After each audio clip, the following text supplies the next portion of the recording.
Sir, আপনি তো ফাল্গুনী ব্যানার্জি। হ্যাঁ, আমি ফাল্গুনী ব্যানার্জি। তো আপনি ফিল্ম লাইনে কবে থেকে আছেন? ফিল্ম লাইনে হুম। আমি তো মোটামুটি প্রায় 35 বছর হয়ে গেল। আচ্ছা, তো আপনাকে তো আপনার অনেক ছবি দেখেছি, আমরা খুবই ভালো লেগেছে। তো আপনার মানে সব থেকে ভালো লাগা মানে মুভি কোনটা? মুভি কোনটা ভালো লাগা এটা তো বলা মুশকিল ব্যাপার। হুম। তবে এটুকু বলতে পারি, আমার জীবনে প্রথম দুটো ছবি করেছিলাম, হ্যাঁ। খুবই ছোট রোল করেছিলাম, নয়নমণি আর চোখের আলো। আচ্ছা। ছবি দুটোই হিট ছবি। তারপরে আমি হরদাস চক্রবর্তীর ডাইরেকশনারে ছবি পাই, ছবির নাম হলো নবাব। আচ্ছা। ভালো ক্যারেক্টার পেয়েছিলাম আমি, আমার মনে হয়েছিল আমি ভালো করেছি, বা ডিরেক্টরও সন্তুষ্ট হয়েছিল। কিন্তু এখন আমার মনে হয় এখন যদি ওই রোলগুলো আমি পেতাম তাহলে হয়তো আরও ভালো করতাম। এখন আমার মনে হয় এগুলো, কারণ আমার ম্যাচুরিটি অনেক বেড়ে গেছে। তারপর আরেকটা ছবি করি, ছবিটার নাম হলো শয়তান, বড় ক্যারেক্টার করেছিলাম। আর সব থেকে বড় অভিজ্ঞতা হলো আমি যখন নবাব করি, নবাবের যে আর্টিস্ট রঞ্জিত দা বড় ভালো লোক। আর আমার গর্ব যে আমি, হ্যাঁ, তারপর? সব থেকে বড় কথা হলো আমার গর্বের ব্যাপার যেটা, আমি রঞ্জিত দার সঙ্গে সেই ছবিতে প্রথম কাজ করি। ওনার মতো মানুষ হয় না। আর ইন্টারন্যাশনাল ফিগার উৎপল দত্ত মহাশয়ের সঙ্গে আমি কাজ করেছি, এটা আমার গর্বের ব্যাপার। তারপর তো পরপর ছবি আমি পেয়ে গেছি, অনেক বড় বড় ডিরেক্টরের সঙ্গে কাজ করেছি। বিখ্যাত ডিরেক্টর তপন সিনহা মহাশয়ের সঙ্গেও আমি কাজ করেছি। বাংলা ইন্ডাস্ট্রি যাদেরকে বলা হয় বোমফাম বিষ্ণু মহেশ্বর, সত্যি যায়, মৃণাল সেন, তপন সিনহা, তো ওনার মতো ডিরেক্টরের সঙ্গে আমি দুটো কাজ করেছি। মানে আমি গর্বিত, I am proud of that thing. আর তারপরে হয়তো অনেক ছবি করেছি। আচ্ছা, তো আপনি তো অনেক বড় বড় আর্টিস্টদের সাথে কাজ করেছেন, তো কাকে আপনার সব থেকে বেশি ভালো লাগে? একটা বললে তো একটা কন্ট্রাডিকশনের কথা এসে গেল, তবুও আমি বলবো আমি যেমন কাজ করেছি রঞ্জিত দা, বুম্বা দা, তাপস পাল। কাজ করিনি এমন খুব কমই আছে, যেমন আমার কাজ না করার মধ্যে আছে উত্তম কুমার, সুচিত্রা সেন, এদের সঙ্গে আমি কাজ করিনি। আমি সুপ্রিয়া দেবীর সঙ্গেও কাজ করেছি। আমি আরও সব যারা হিট নায়িকা ছিল, সন্ধ্যা রায়, সবার সঙ্গেই কাজ করেছি। আর বাংলা ইন্ডাস্ট্রির আমার কাকে ভালো লাগে বলতে গেলে আমার রঞ্জিতদার ওপরে আমি আর কাউকে স্থান দিই না। ওরা ভালো মানুষ খুব কম দেখেছি, ওরা ভালো আর্টিস্টও আমি কম দেখেছি। কেন জানি না, ওনাকে দেখলে আমার খুব শ্রদ্ধা।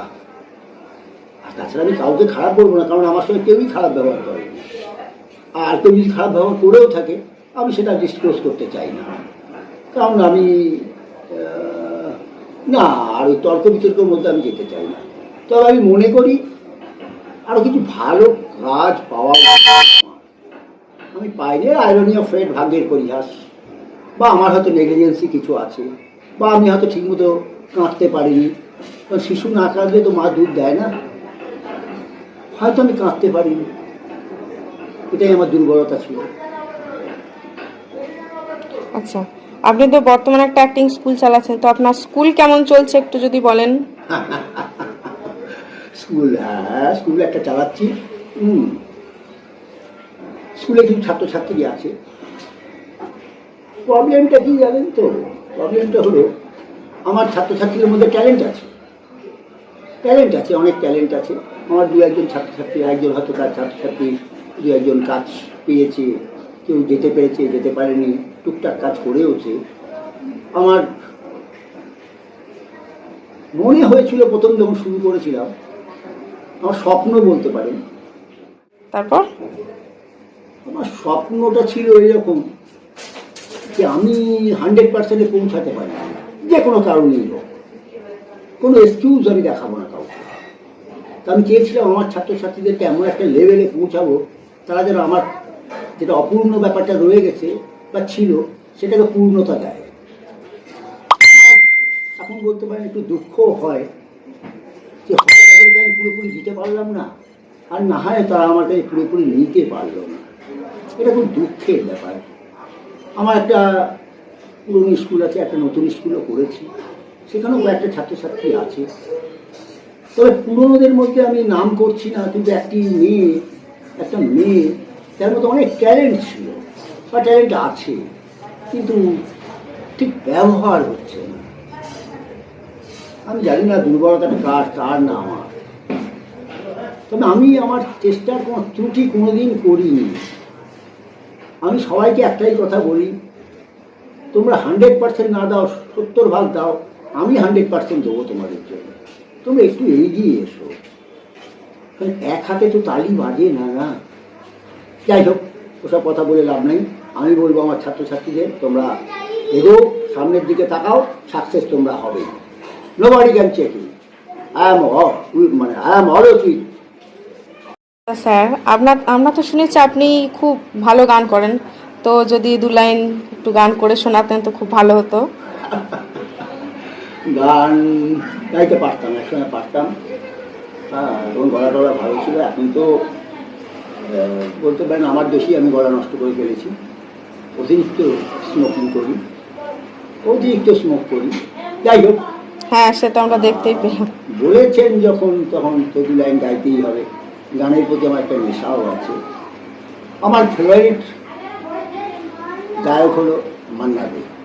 তারই গান করুন একটা। আমি তো গোটা গান গাইব না, জাস্ট 2 লাইন গাইব। নিঠুর বিধাতা দিক যত ব্যথা, এই শেষ কথা তামানি না ব্যস্ত, তাই হো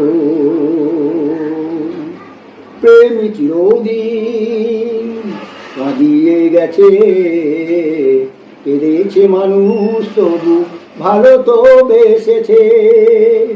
নিঠুর বিধাতা দিক যত ব্যথা, এই শেষ কথা তামানি না ব্যস্ত, তাই হো। এটুকুই।